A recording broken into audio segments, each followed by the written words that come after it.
Hello, my name is Zachariah with Old Man Gaming. Above me, you are seeing Wizard's Respite Ash. Hello. And this is The Last Tea Shop, The Endless Road. The Last Tea Shop is a game based off of a solo journaling game by Springleaf Villager. You can find that game on itch.io. All the music here is done by the man who makes the music, my brother Nick Van Sliders. You're about to watch a 15-minute episode. Hope you enjoy. We'll get right into it. Alright, everybody, so the librarian leaves the shop, leaving the tea shop owner both confused and with a little bit of answers, I guess. But a couple of days pass, and we realize that the tea shop owner has decided that he needs to go foraging. So, in the last tea shop, you can do what's called a foraging expedition, where your tea shop owner kind of goes out into the world around the tea shop and tries to find some ingredients for future teas. We're going to have a little bit of fun with that because really all it is it's you kind of write up a little thing about the foraging thing about what the ingredient is you get, right?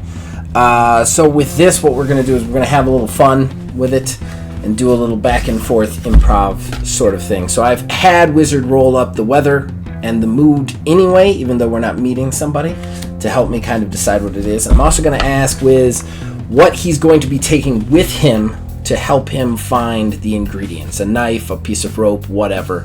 It's up to him. So, Wiz, foraging expedition. What are you taking with you? Okay, after everything that's been going on, I'm going to take the pistol that the lighthouse keeper / FBI agent left. Okay. I feel like there's a sense of concern that's been haunting me for a while now. There's been something going on lurking in the background in my mind, and it's brought me to an overall feeling of sort of a sadness. I'm feeling down, but at the same time concerned. And I feel like I need to get out of the tea shop and get out and clear my head. Okay. And look for new fresh ingredients for my next round of visitors. All right. So, and like an American, you decide to go for a walk with a semi-automatic pistol. It's I might be, the tea shop owner and between life and death, but there might be bears. I don't know. Maybe there's bears. I love it. All right. So you grab the pistol, almost inspired to do so. It doesn't help with the sadness or the confusion. It almost seems to come back again, but you pocket it before anything crazy happens, and then you kind of walk out your front door into the forest. So you are kind of traveling through this forest for a while. And again, you're hit with the sadness. We get kind of like an indigo color to the world around you. We're getting this kind of light drizzle of rain. It's not a heavy rain. It's just this light kind of drizzle of rain that just equals your sadness. Your sadness kind of stems from this feeling that you've lost something, that you left something behind, that you missed something. And as you walk through the forest, you kind of come across a ram that just kind of walks out in the forest in front of you and stares at you. It has kind of a weird look to it, almost like a hostile look, and seems to square up with you. I will place my hand on the gun, but not draw it. Just sort of prepare myself, as almost like an instinct, like a nervous tick to protect myself, and sort of stumble back a little scared, a little nervous of this weird ram that's appeared in the middle of the forest. You do, and the ram kind of takes 3 more steps towards you. And there's just something about this ram that makes you feel off kilter, it makes you feel this fear. There's something about this ram that's also strangely familiar to you. Okay. I'll take a few steps backwards in response to that, but I'll start to ready my pistol. I'll pull it out now, and I'll have it pointed down but ready to go. Okay. All right. The ram kind of like takes this deep, like, kind of breath at you. It circles you, unaware of the pistol or the violent ability of that pistol. It charges you full force. Just its eyes go red. There's this heavy like force coming towards you, and just fear wells up in you. I'll pull the pistol out.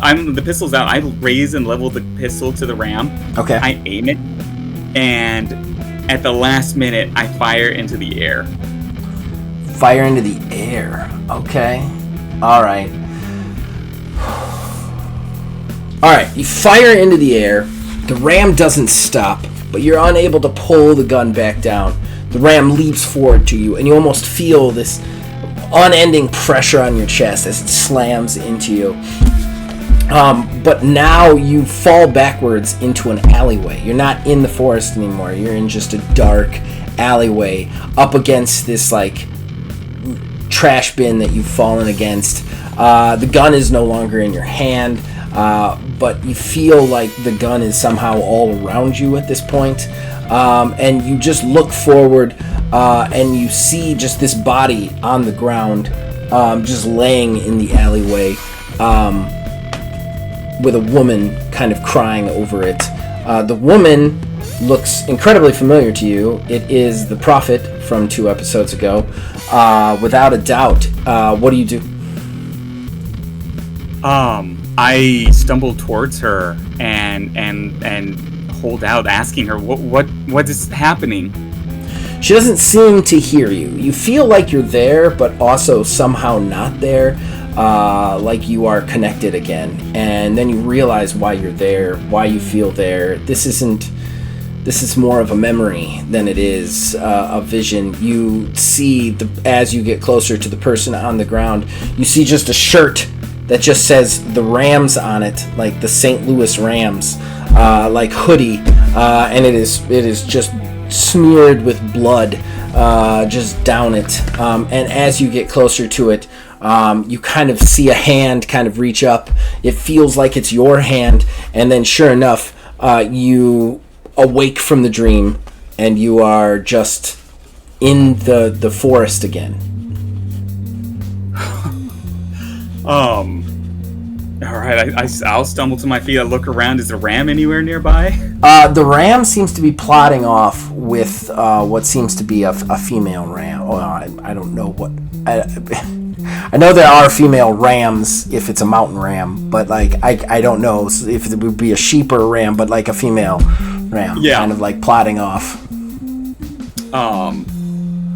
Okay, I'll like gather my things and start to like wander back towards the tea shop, kind of overwhelmed by everything that has just happened.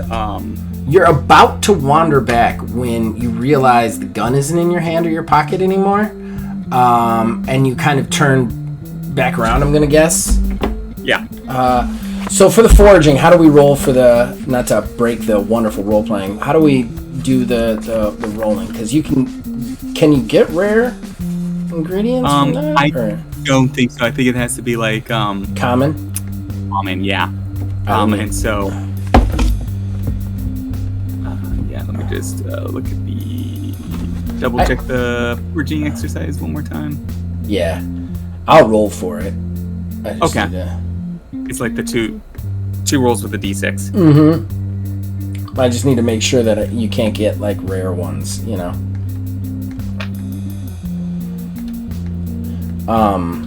Hidden paths. Where is the foraging? I cannot seem to find it to save my life. Question ritual. So okay, once per day you can forage in a local ingredient between visit. Basically, it just looks like you look for ingredients between visitors, and you describe the expedition in your journal. Okay, I'm rolling. I think my wife came home early. 2 and 2. So you're going to get a dried sage. But I want to describe how that happens. So you are kind of standing there, you turn around to look for the gun. You see the gun kind of laying on the ground, but it's laying in some dried sage. Okay. I'll definitely collect the gun and the sage. And I think I'll take a closer examination of sort of like the ground around it. It's dried out. It's I would imagine. Does it seem like anything particularly weird is occurring in this area? No, but I will say this. The dried sage seems to be growing out of a patch of asphalt. Even though the rest of the floor is forest, just the area where the gun is laying is this dried sage and just like the alley floor for a second. Ooh. Okay. That is unsettling. Yes. I'm gonna pick that up and look at it. I'm just gonna start heading back, like confused, sort of like looking over my shoulder constantly into the mist. I'll probably look out into the mist once I get back to the tea shop and see if I see anything in there, anything that would give me any indication of. Do you take the gun and the sage, or just the? I take both the gun and the sage back with me. All right. So you head back to the tea shop. Hold on one second. Yeah. All right. So you head back to the shop with the dried sage and the gun in tow. You walk into the shop, more confused than ever, and the swirling mists are around you again, as long as you have that gun in your hand. Okay. I will definitely hide the gun back behind the cups again. And something kind of feels wrong. I feel like he would be feeling wrong right now. Like he shouldn't have taken the gun in the first place. Pause for... Alright, so you hide the gun. You stop touching the gun. And yet again, that mist of confusion starts to lift a little bit. It's almost like anytime you touch the gun, things get a little wonky. Stuff starts to kind of like the mist starts to clear. There is this impending feeling though, like something is coming, and you just hear the prophet's words again in your head. That something is coming. It is dark. It is ominous, and it's coming for you. You feel that fear well up. The same fear when the ram charged you kind of enters you now. Like, something is coming for me. Will I be ready for it? We will end that episode there. That was another episode of The Last Tea Shop, The Endless Road. Come back next week where we do another customer. Check out wizardsrespite.com for all of your fun TTRPG needs. Check out everything Old Man Gaming has to offer you. And you can also check out the base game for this wonderful game, The Last Tea Shop, Springleaf Villager. You just search Last Tea Shop on itch.io, and you can actually get it for free. It's an amazing game. And we'll see you guys next week.